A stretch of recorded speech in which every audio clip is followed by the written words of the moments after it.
to Storyology Kids. हजारों साल पहले की बात है। टैफविती नाम की एक देवी थी। उसने अपने जादुई दिल से समुंदर और सारी धरती को जिंदा कर दिया। फिर कुछ लोगों के मन में लालच जागा। वो समझे कि अगर वो टैफविती का दिल चुरा लें तो उनको भी वो ताकत मिल जाएगी। फिर एक दिन डेमीगॉड माउई ने उसका दिल चुरा लिया। वो बहुत चालाक था। जब उसने ऐसा किया तो समुंदर में अंधेरा फैल गया और टैफविती गायब हो गई। कई साल बाद मोटुनुई के जजीरे पर एक बच्ची पैदा हुई। उसका नाम मोआना था। वो समुंदर से प्यार करती थी और समुंदर भी उससे प्यार करता था। लहरें उसकी छोटी उंगलियों से खेलती थीं और उसे तोहफे के तौर पर समुंदर के खोल देती थीं। एक दिन समुंदर ने उसे ऊपर उठाया और मोआना को एक चमकता हुआ सब्ज पत्थर दिया। वो टैफविती का दिल था। लेकिन जब उसके पापा ने उसका नाम पुकारा तो वो रेत के नीचे कहीं खो गया।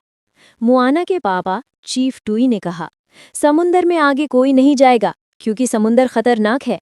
मोआना अपने पापा की बात मानना चाहती थी, लेकिन वो महसूस कर सकती थी कि समुंदर उसका नाम पुकार रहा था। मोआना अपने लोगों की मदद करते करते बड़ी हुई थी। नारियल जमा करना, नाचना, हंसना, ये उसकी जिंदगी थी। उसका जजीरा खूबसूरत, रंगों और खुशी से भरा हुआ था, लेकिन उसका दिल फिर भी समुंदर में जाने का सपना देखता था। दादी ने मोआना को माउई और टैफविती के अफसाने बताए। दादी ने उसको बताया कि समुंदर ने तुम्हें चुना है। मोआना को समझ नहीं आई कि वो क्या करे। उसका दिल हैरत से तेज धड़क रहा था। वो हैरान थी। नारियल काले हो गए, मछलियां खत्म हो गईं, लोगों में खौफ बढ़ गया। मोआना ने आसमान की तरफ देखा। शायद समुंदर ने वाकई उसको चुना था। दादी मोआना को पुरानी कश्तियों से भरी एक छिपी हुई गार में ले गईं। दीवारों पर बनाई गई पेंटिंग्स ने महान सयाहों को दिखाया। वो मोआना के अपने लोग थे। उसे एहसास हुआ वो जहाज चलाने के लिए पैदा हुई थी। उस रात दादी ने मोआना को चमकता हुआ टैफविती का सब्ज दिल थमा दिया। उसने समुंदर में जाने का और अपने लोगों की मदद करने का फैसला किया। मोआना ने नाव ली और चट्टान के पीछे से चुपके से रवाना हो गई। रास्ते में तूफान आ गया। हवा गरज रही थी, लहरें मोआना की नाव से टकरा रही थी, लेकिन वो मजबूती से नाव को थामे हुए थी। समुंदर ने उसे आगे बढ़ने में मदद की और तूफान से बचाया। मोआना समंदर में सफर कर रही होती है जब अचानक उसे अपना मजाहिया मुर्ग ही कश्ती में छुपा हुआ मिलता है, कुकड़ कुकड़ करते हुए लड़खड़ाते हुए मुहिम में शामिल होने को तैयार। मोआना आखिरकार एक छोटे से चट्टानी जजीरे पर पहुंची जहां उसे माओई मिल गया, लेकिन वो वैसा नहीं था जैसा उसने सोचा था। माओई फनी था। वो खुद को बहुत पसंद करता था और गाता रहता था कि वो कितना महान है।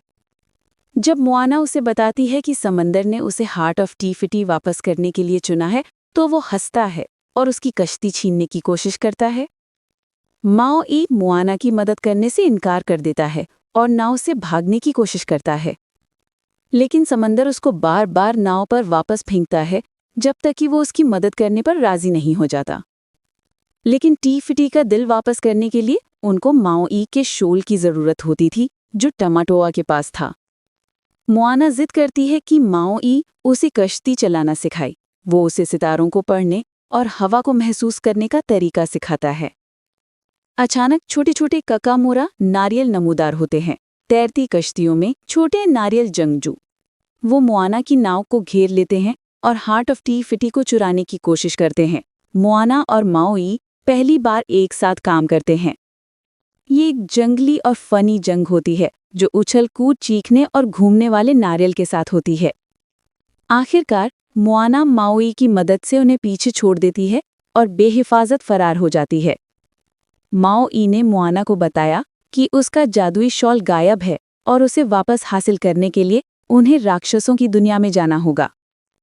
मोआना बहादुरी से मान जाती है। वो समंदर के नीचे गहराई में एक चमकती हुई उल्टी सीधी दुनिया में गोता लगाते हैं जो अजीब चमकती हुई मखलूकों से भरी हुई थी। मोआना खौफजदा महसूस करती है। उसने इतनी अजीब और खूबसूरत जगह कभी नहीं देखी। इस दुनिया की एक गुफा में टमाटोआ रहता है, एक बड़ा चमकदार केकड़ा जो खजाना जमा करना पसंद करता है। सोने और जवाहरात से ढके अपने चमकते खोल को दिखाते हुए वो बुलंद आवाज में गाना गाता है कि वो कितना चमकदार है। जब टमाटोआ माउई और मुआना को पकड़ लेता है तो वो उसे अपनी चमकती चीजों के लालच का इस्तेमाल करके धोखा देते हैं। मुआना ने माउई को अपना शॉल पकड़ने में मदद की और वो फरार हो गए, जबकि टमाटोआ नीचे उल्टा गिरकर गुस्से से चीखता रहा। जब वो दोबारा वापस जमीन पर अपनी दुनिया में वापस आ गए तो माउई ने अपना शॉल इस्तेमाल करने की कोशिश की, लेकिन वो अपने शॉल को मजीद कंट्रोल नहीं कर सकता था। वो खुद को कमजोर और खौफजदा महसूस कर रहा था। वो मुआना को बताता है कि कैसे उसे इंसानों ने बचपन में फेंक दिया था और उसे कोई प्यार नहीं करता था, इसीलिए उसने अपनी ताकतों से लोगों के दिल जीतने की कोशिश की। मुआना मेहरबानी से सुनती है और उसे याद दिलाती है कि वो अभी भी अंदर से हीरो है। आखिर में वे तारीक जजीरे पर पहुंच जाते हैं, जिसकी हिफाजत टेका लावा राक्षस कर रहा है। समंदर आग और धुएं से उबल रहा है और टेका उनकी तरफ जलती हुई चट्टानें फेंकता है। माओई बहादुरी से लड़ता है, अपने शॉल से हमलों को रोकता है। टेका हमला करता है और माओई का शॉल टूट जाता है। चोट और गुस्से में माओई भाग जाता है। मुआना खुद को टूटा हुआ और अकेला महसूस करती है। वो समंदर की तरफ देखकर रोती है, ये बताते हुए कि वो हीरो नहीं है। वो हार्ट ऑफ टी-फिटी को समंदर में गिरा देती है और कहती है कि वो इसे आगे नहीं ले जा सकती, लेकिन अचानक उसकी दादी की रूह नमूदार होती है, सितारे की तरह नरमी से चमकती हुई। उसकी दादी उससे कहती हैं कि समंदर ने तुम्हें एक वजह से चुना है। मुआना फिर से मुस्कराती है, उसकी हिम्मत वापस आ गई। वो दिल लेकर वापस टेका की तरफ चल पड़ती है। जब मुआना का दोबारा टेका से सामना होता है तो वो खौफजदा नहीं होती है। जब टेका हमला करता है तो माउई वापस आ जाता है और उसका शॉल ताकत से चमकता है। वो मुआना की हिफाजत करता है और जजीरे तक पहुंचने में उसकी मदद करता है। एक साथ वे टेका को पीछे छोड़ देते हैं, लेकिन मुआना को जल्द ही एक नाकाबिले यकीन चीज का एहसास होता है कि जब टी-फिटी का दिल चुराया गया तो उसने गुस्से में टेका का रूप ले लिया। मुआना समंदर के रास्ते बहादुरी से चलती है, आहिस्ता से गाती है। वो चमकते हुए हरे दिल को टेका के ऊपर रखती है और अपना सिर नीचे कर लेती है और टेका आहिस्ता से दिल को अपने सीने में डाल लेता है। रोशनी के फटने में टेका टी-फिटी में बदल जाता है, फूलों और पेड़ों से ढकी एक खूबसूरत हरी देवी। पीस लौट आती है। मुआना और माउई दोस्त के तौर पर अलविदा कहते हैं। वो अपने घर की तरफ सफ़र शुरू करते हैं, मगरूर और मजबूत। अब वो वाकई जानती है कि वो कौन है।